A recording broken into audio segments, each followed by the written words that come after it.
every now and then I'll come across stuff to me that's interesting, and I'll just write it down and stick it in my desk somewhere. And I came across this last night, and if I've read this to you before, I apologize. But I think it really ties in with our lesson that we have been studying for the last 3 to 4 weeks, and hopefully we'll finish up this morning. Let me just read this to you. In 1910, a Christian lost his wife and was left with 2 young sons. He remarried and watched his business grow to over 1,400 stores from 1917 to 1929. During that time, his second wife died, and the crash of 1929 saw him lose $40 million. At age 57, this man was placed in a sanitarium, which is a mental hospital, and crushed. As he was getting dressed one morning, he heard a faint voice singing from the kitchen, "Be not dismayed, whatever betide, God will take care of you. Beneath his wings of love abide, God will take care of you." From that point, J.C. Penney was able to renew his trust in God and start over.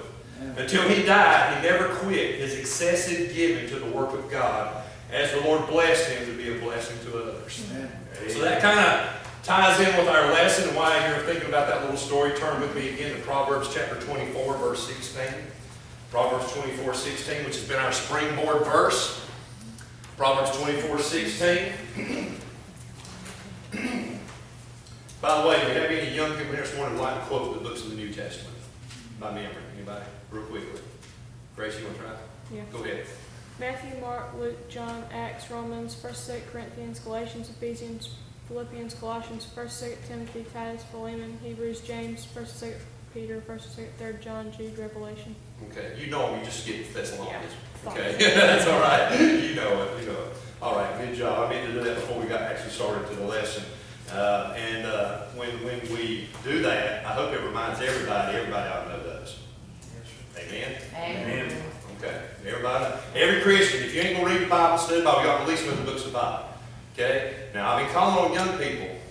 I just might have a tendency to call on individuals as the year progresses. Okay? It's not a hard thing to memorize. It's only, how many books of the Bible? 66. 66. How many Old Testament? 43. How many Old Testament? How many Old Testament? 30. Keep guessing. You'll get one. 39. 39. So that means how many for the New Testament? We're going to get back to lesson 1, brother. We're going to go all the way back to 5 months ago. We're going to start all over again, okay? 27. Okay, 39 and 27, okay? All right. And here's an interesting thing. King James, K-I-N-G-J-M, how many letters? 4 plus 5. 9, okay? 1611, add those numbers, what do you get? 9, okay? The King James Bible came out in 1611. 9 years later, 1620, the Pilgrims brought it to America, which was 9 years. There was 100 people on board, one on Dallas, and when they landed on America, there was 99 souls that touched American soul. With the Bible, it took 9 years to get it there, had 9 letters in it, and the numbers added to 9. You know what the number 9 is in the Bible? The number of fruitfulness, or soul winning. So isn't that interesting? That God gives us a Bible that's fruitful. All right, enough of that. Memorize the books of your Bible, okay? That's your what do you call it? That's your homework for the next 51 weeks, all right? All right. 24:16, let's look at that. For a just man falleth 7 times. There's that number 7 that keeps showing up in the Bible. We've discussed that a number of times. And rises up again, but the wicked shall fall into mischief. Now, that verse talks about a Christian or a child of God and fall. He doesn't have to stay there. If you make a mistake and mess up on God, you do not have to stay there. J.C. Penney did not have to live in that mental hospital the rest of his life. And we know the books of the Bible. We talk about David. David was a murderer and adulterer, but he didn't stay there. Peter was a denier, but he didn't stay there. He come out of that. And so, with thinking upon that, here again, I drew the graph again. We likened the Christian life into a graph. This here represents the day you got saved. And whenever it was. And there's 2 ways, and you got a line. And there's 3 ways your line can move. Hopefully, in your Christian life, you're moving closer to God every day of your life. But we all know that don't always happen. Circumstances, trials, sin, heartaches, sickness, number of things get it to where our line either moves sideways, which are represented as being stagnant, no growth at all, Or sometimes we even take a dip and we're getting closer to the world and being pulled by the flesh and we're moving away from God. But our desire and goal is, as children of God, to grow in the Bible, grow in the grace and knowledge of God, and our Christian life look more like this right here instead of a lot of this right here. But we all have those points where we've dropped. Okay, let's face it. We've all had times we wasn't growing. We've all had times we were not in the will of God. There's even been times when some of us have sowed to the flesh as a Christian. And so that line's not always moving up. And we've been identifying some things that draw the line down. The first one was what? People. People can make you move in that direction. And we discussed all those and we used illustrations from the Bible. Now the second one we covered last week was what? Problems. Now, is the word problem found in the Bible? No. No, it's not. So with God, there are no problems. Problems are something that exists for us. And to God, a problem is a circumstance that He can use to draw you closer to Him. And we saw illustrations from the Bible. The book of Job is a good, clear illustration of that. We used personal experiences last week and talked about that. And then, of course, this week leads us to this week's lesson. And we're going to look at, what was the third one we identified? Pressure.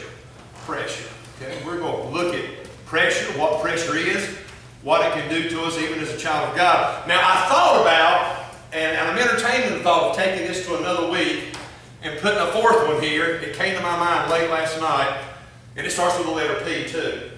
And I'll let you think on that. I'm going to tell you what it is, okay? And we may cover another letter P next week. And it just hit me like a bolt of light. I'm like, why didn't I think of that before? Of course that was an important one.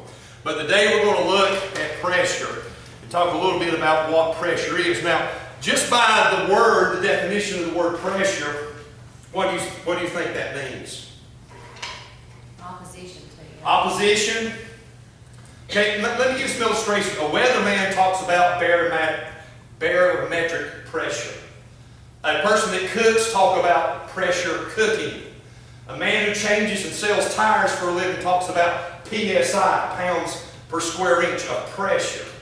And it's something that you take barometric pressure comes from without to within. Pressure cooking and that food, the pressure comes from out from within to cook the food. But when you deal about pressure, dealing with people, we do have outside pressure, but a lot of our pressure comes from within. It has to find an outlet to get out. Now, another good word for pressure in 2015 would be this word, stress. Okay? Stress. You ever heard that word before? You ever had stress? Had any this morning? You know you have. Don't be looking there all eyes with me. You know you've had pressure.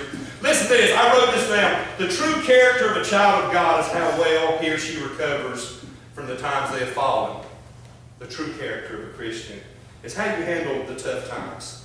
Now, look at pressure. Word pressure. Word pressure means to be pressed, to be affected. Another thing would be the cares of life. We could just write the word cares. Cares of life. It's interesting that I'm teaching this morning because we had a little incident in our house yesterday that kind of made me laugh. Now, Lisa has no idea what I'm teaching because she's back there teaching the kids. We discuss it a little bit during the week. I try to keep her filled in. But some of you may know she entered into a new home business here about 3 or 4 weeks ago, and that thing's just taken off. She figured it up last night. For the month of January, she had $3,400 worth of personal sales. In just the month of January, the company contacted, said she's the fastest rising person that's ever entered into that company for the first 3 weeks. She's just doing fantastic with the little home business she's got. But here again, it's another thing for her to have to do. Now, she's a mother of 4 kids, works a full-time job, and now she's got this going on. And so she came in, I think I was still in the bedroom yesterday. She came in there, I could tell she was kind of just frazzled. She had gotten up early and been on the computer all morning typing all this stuff. She came in and she goes, I think I'm just going to cry. And I said, what's the matter, honey? She goes, today's the 31st and I got to get all those orders turned in to get paid for this month and I want the money and I just don't know how I'm going to do it. I got to work at the restaurant tonight. And she goes, I'm just going to explode and I just need to cry. You know? I said, well, honey, you know how that goes. Things always seem to work out. The Lord always takes care of us in this time. And I thought that was funny. Here I am. You know, maybe we need to bring her out here later here this morning's lesson. But we all have those times where we're completely frazzled. We've just got so much to do and so little time to do it. And if you're married and have children, and your children are in school, even if they're homeschooled, there's deadlines, there's schedules, you got things going on at work, your boss requires of you, and if you're self-employed, you're thinking, okay, I got to be here, got to do that, and I tell you, we all are just so full of stress, and it just really drives us crazy. And sometimes you reach the point where you got so much pressure on you, like, have you ever had so much on you, like, what's the use? Because even as a child of God, we woke up this morning and said, okay, it's church at 10, got to be there, got to get ready. And if you're like me, it's something like the flesh and the devil always make Sunday morning the toughest time in the world to get ready. If a child's going to break a shoestring, or break a button, or pop a button, or the car's tire's flat, it's always going to be on Sunday morning, okay? That's just the way the devil works. And there's that added stress, there's that added pressure. So we all face those things. Now, what I want to do quickly, let's identify as Christians, or even as just human beings living in 2015, let's identify some of the causes of our pressure. Start naming some. Debt. Huh? Debt or finances. Okay? Now, isn't that interesting? What showed up on problems last week? Finances. Okay? It's a big issue. Now, Lord willing, I want to go ahead and do a little prelude. Probably starting in the month of March, I want to teach about a series of 6 or 7 lessons on money. Just money. Not that I'm a money expert, but we'll see what God says about money. I know none of you want to be here. That's okay. I'm going to tell you now. Okay? All right. Finances causes stress. Do we have enough money to pay our bills? Oh, we don't have enough money to pay our bills. You know, stress, pressure, pressure, pressure. And you know what the deal is about finances? And this is an interesting thing. A lot of stuff we can't help. If your car breaks down or a child gets sick, but what about that credit card bill that you run up when you didn't have to have what you run it up? You know what I'm saying? So this stress here can't come from without, can't come from the world, can't come from the devil. But a lot of it just comes because we're greedy. Now, I'm not saying that's the case with everybody here, but sometimes that's the case. I know people right now who are under financial stress are having to work this morning, not in church, because they can't pay their credit card. Okay? It happens. All right, what's another? Family. Family. Yes, that's a good one. Family, and that you want everybody to be happy. I don't know, mom and dad in here don't want their kids happy. If you don't, you got problems as a parent. You want successful? I don't want my kids to end up in prison. I don't want to be a bum on the street. I want them to halfway make a living and that adds pressure, you know. You see, and we got 2 kids that's going to be graduating high school next year, and we're already trying to help them plan. Okay, let's look a little bit about the future. What you got planned? Now, that's just added stress. And the family has to be there, has to be there, has to be here, do there, do that. I take care of the family. All right, what's another one? Job or school. Job, okay. Yeah, job is a good one. Work. Last work. Especially those that have a full-time job, you know what it's like. I've talked to Brother Leon a couple times. You might see him sometimes he had to run out of church on Sunday morning. Some arm down here is broke on a railroad track. If he don't fix it, somebody's going to die. You see what I'm saying? That's pretty important. A lot of stress on that man right there when that phone goes off. And it's a case for everybody's got a job. Okay, what's some more? Think about stress. The preacher has a lot of stress at church. Okay, let's do this. Just, you know, some positions and some people, you have to deal with others. See how this all begins tied? Okay, others. You know, having to deal with others. He carries the burden of every person in this church. If you get sick, he bears that burden. If you're unhappy or got trouble in the family, he's bearing that burden. So he carries. People in ministry carry a tremendous amount of stress, a lot of stress. Okay, what's some other ones? Maybe sickness. Okay, sickness, health. You know, that can cause stress. Sure can. Even if it's not you that's sick, if you got a loved one that's sick. Here's a few that I wrote down that maybe you maybe didn't think about. Maybe people are just too goal-oriented. It's okay to set goals, and you ought to. Sometimes we set them so far out there, and we get discouraged or depressed or pressured when we don't meet those goals. I'm one of these people, and I wish I wasn't this way. I'm a perfectionist. If something's going to be done, I believe it ought to be done completely accurate. Now, that's good for me in the work that I do because it has built a reputation. I stay fairly busy with work. But as far as sometimes being a parent, or even in my own life, even when I get through with Sunday school team, I'm always so mad at myself. I leave this church beating up myself, saying that Sunday school lesson stunk. I could have prepared better. I could have done better. They didn't understand what I was talking about. I should have had more clarity in my speech, and I literally beat myself up. I wish I wasn't that way, because sometimes I put pressure on myself, all because I've got these things I want to see happen in my life. And you know, here I am 50 years old. When I was 30, I had a goal to be retired when I was 50. Guess what? That didn't work, okay? Now I have a goal to be retired before I'm 100, okay? Realistically, that's what I'm looking at now, okay? And I probably will be, because of course I'll be dead. Before I die, right? Yeah, that's it. And of course, here again, problems can lead to stress. You know, problem with a vehicle, problem with a family member, some of the problems we discussed last week. And sometimes our possessions can cause pressure. Our possessions, cause even having to pay for them, take care of them. And I don't know about y'all, but my biggest issue dealing with pressure and stress is there's just not enough time to do everything. I mean, literally, you work 8-10 hours a day, you deal with your family, kids got school projects, play sports, you got things at work going on, and then of course, I got to study my Sunday school lesson every night. And so that is a big issue. We're going to try to hit, what time is it? Is it really 20 after? Yeah. Okay, let's take our Bibles quickly. But let me say this. In 2015, people are more stressed and pressured than any other generation in history. You know how I know that? Look at how society talks about stress. Look at how society deals with pressure. Right now, there's more people on antidepressants than there's ever been in the history of our land. Now, in many cases, they are legitimate. But in a lot of cases, it's just because the people are so pressured, they don't know any other way to handle it. Thank God you and I can run to the Lord and say, Lord, I need help with this. And that's our relief from pressure. Amen. But you take a lost man out there that's got all this pressure on him, man, he's got financial burdens, man, he just wants something to get it off his mind. So he'll start drinking or start doing drugs, or if he's totally opposed to that, he'll go to the doctor and say, doctor, give me something for it. Now, you know as well as I do, there's an abuse of all that stuff. Now, in some cases, it's good. In some cases, people have to have it, and I understand that. There's a popularity today of massage therapy, saunas, meditation, and yoga to help people relax. And they use the term, it will help you unwind. Okay, unwind is just another fancy word for pressure. The Bible uses the word pressure. That's why I said pressure.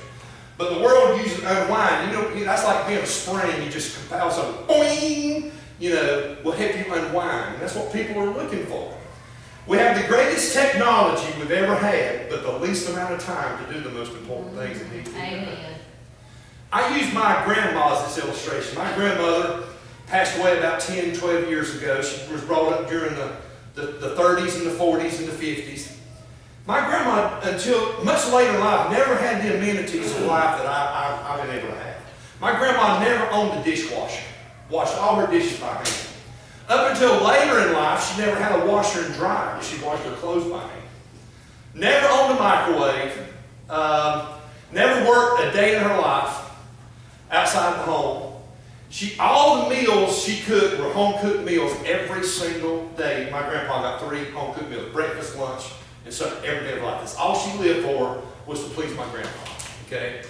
Now, my grandparents, although they didn't have all this stuff, always found time to go visit people. My grandparents were the most visiting people you've ever seen in your life. I mean, they'd go visit church family, regular family, and I stayed with them a lot during the summer while my parents worked. They babysat. And we was always going somewhere visiting people. And I think I'm glad I was with them, because I got to be a part of going to people's houses and visiting, which helped me later on in the ministry. Now, I come along, I've got a microwave, dishwasher, washer and dryer, oven, refrigerator that has its own water and its own ice. I don't have to fill up ice cubes like my grandma did. I've got all these things. I've got a device at my desk that I can pull up any amount of information I want to pull up. And I have all this access of all this stuff that makes life easier, and I don't have time to visit nobody. We got all this stuff. And all this stuff is basically done. Now, I know I'm old school, and I tend to lean toward being old-fashioned. I know some of these kids don't understand what I'm about to say. But I really believe the more technology we get, the worse off we get as far as dealing with this right here. Because now, I go back to y'all, now I've got another bill to pay. I've got an internet bill to pay, okay? My grandma never had to pay for internet. She knew what an internet was, okay? Now I've got a cell phone bill to pay for. And my grandparents didn't have cell phones. So now I've got two more bills the generation before me didn't have. That's just that much more there right there. And in my case, everybody in my family's got a smartphone except me. I'm too dumb to own a smartphone, okay? I'm sorry, I just don't have one. My kids got one, Lisa's got one, I don't have one. I'm too dumb to operate one. And here's another thing, if I get one, my phone bill will be that much higher. That's right. I'm old school. I have a cell phone to call people, okay? I don't Twitter, what? What? Okay, I don't know none of that stuff, okay?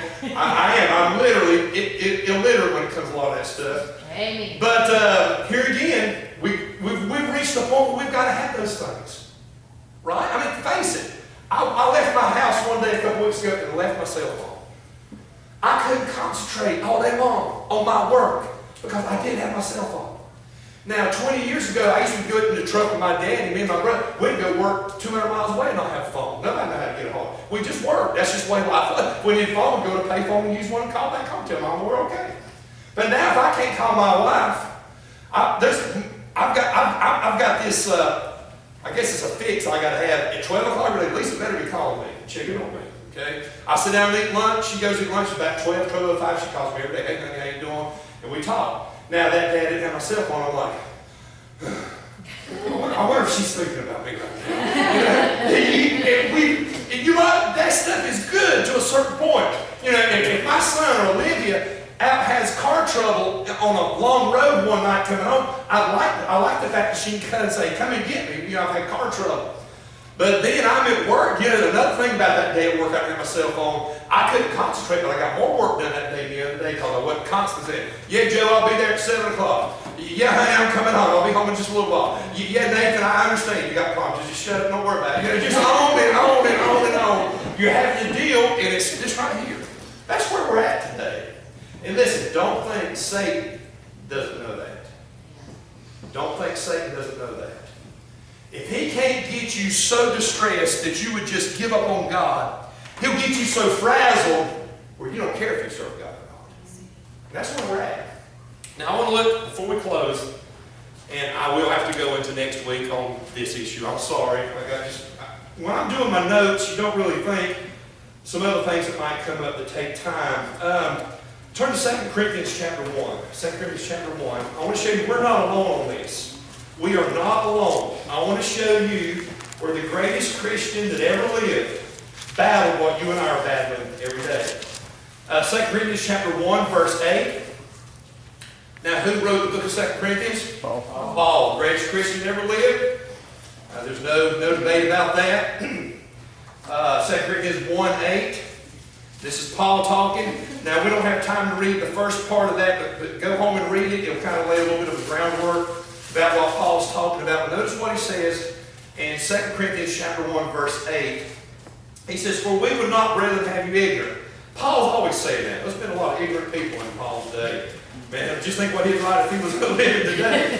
For we not have you ignorant of our trouble. Now, here's the greatest Christian ever lived. He's going through trouble, which came to us in Asia, that we were, what's that word? Pressed out of measure, above strength, insomuch that we despaired even of life.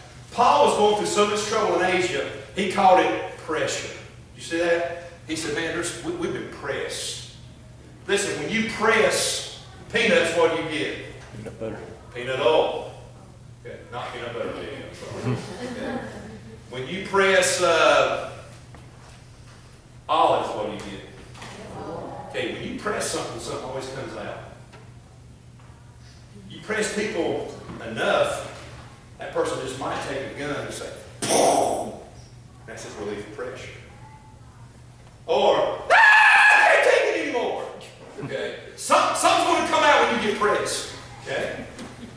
Notice what Paul says. Paul says, we were pressed out of measure, Above strength. He said we didn't even have the strength to handle this pressure. Have you ever felt that way? Lord, I just can't take any more.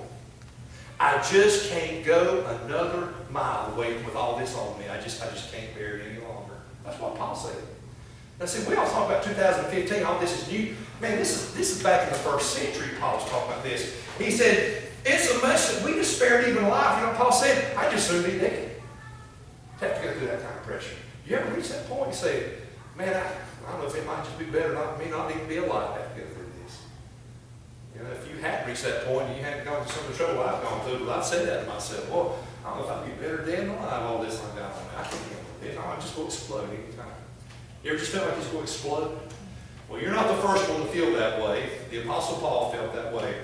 Now, what I'm going to do, because that's a good stopping point, I'm going to stop there because next week I want to show you a passage of Scripture in the Old Testament, and we're going to look at a group of people who were extremely stressed and how they handled it, how God delivered them from that. I think it'll help us in our walk with the Lord too. Well, I hate to stop there, but I just don't, 5 minutes is not giving me justice to continue to teach what I want to teach there. Now, is there anything you can add to that? I'm not a psychologist. I don't want to be. I don't claim to be.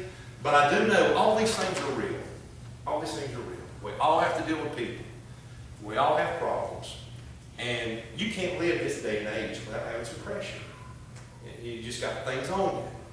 And if we can better handle these things, then we can better move toward this goal instead of that goal. Okay? Does that make sense? Okay. Thank you. That makes me feel better. At least you definitely understood what I was talking about. Does anybody have any questions or maybe something you can add to this to enlighten us a little bit before we close? I thought about that last part you said, when you press anything, something's going to come out. Think about our mouths when we're under pressure, what we say, and how many times we say things that we really wouldn't have said If we wasn't if under we that. wasn't under all that pressure. I Right. think about that incident we saw on TV of road rage, that woman that got out of her vehicle and came back there and started trying to hit on this other woman in her car. I mean, people are under so much pressure nowadays, and they have such anger that they don't know how to even control it anymore. Yeah, that's a good point. That's a real good point. I guess if I had to say there was a time that I probably get the furthest away from God on this issue of pressure when I'm driving. Yeah. I'm sorry, but I mean, I drive 200 miles, no, excuse me, I drive 100 to 120 miles every day of my life. And I see it all. You know, if y'all spend time on the road, you do too.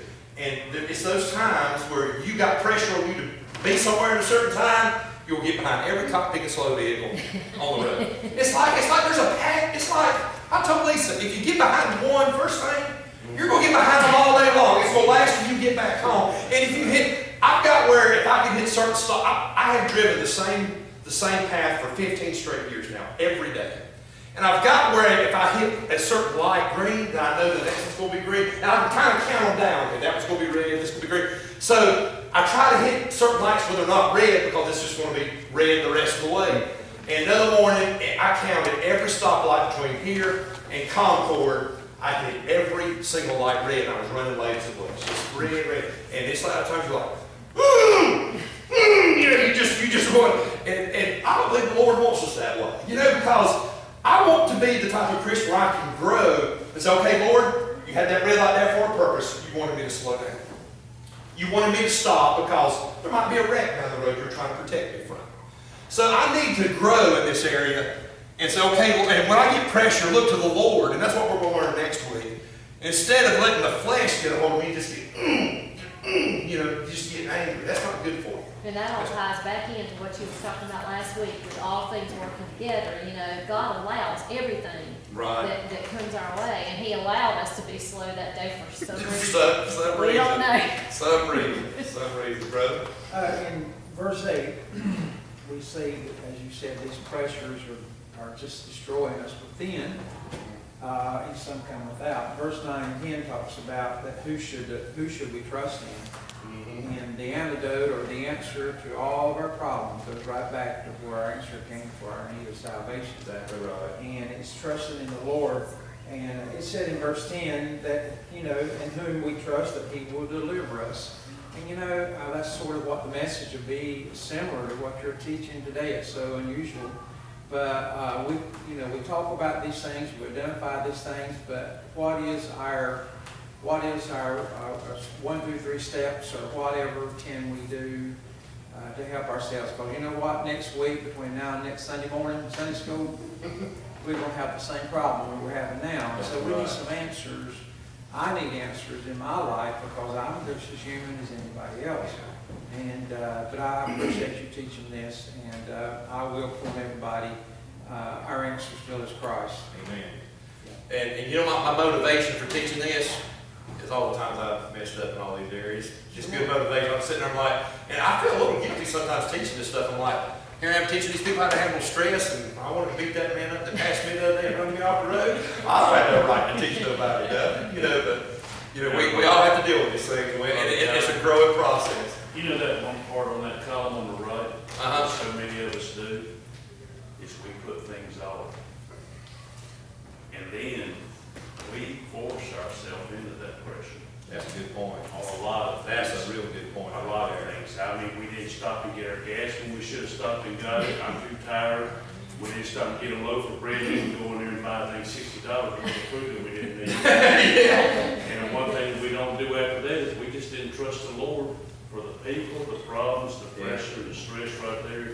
This is where so many of us, when we start allowing ourselves to think, that was our first mistake. And that's a good point. Because I tell you, you want to talk about that going through your life, man, I could add about think another 100 words on that subject. I'm afraid to say them in church. You know, when I was growing up, we talked about pressure on Sunday mornings. My parents got all of our clothes on Saturday night. My daddy went to the cart with gas on Saturday night. We cleaned our shoes on Saturday night. We laid our Bibles and our Sunday school literature out on Saturday night. So it eliminated that. Now here my problem is, we stay up, watch the late night movie at 11, and we're tired, and we ain't got time to think about church, and so we all try to do it on Sunday morning. So here again, had we done what God told us to do beforehand, we could have erased a lot of that on us. Can I guess in the last word? Oh, man. Is it procrastinate or pain? What? Procrastinate or pain? Procrastinate's to put off. Yeah, I know. Yeah. Yeah. Well, I thought you was asking what that meant. Yeah, that's true. Yeah, I know what I'm saying, like, it's like you said. Number 4. Oh, number 4? No. Oh. I'm not going to tell. No. Oh, I see what you're asking now. I'm sorry.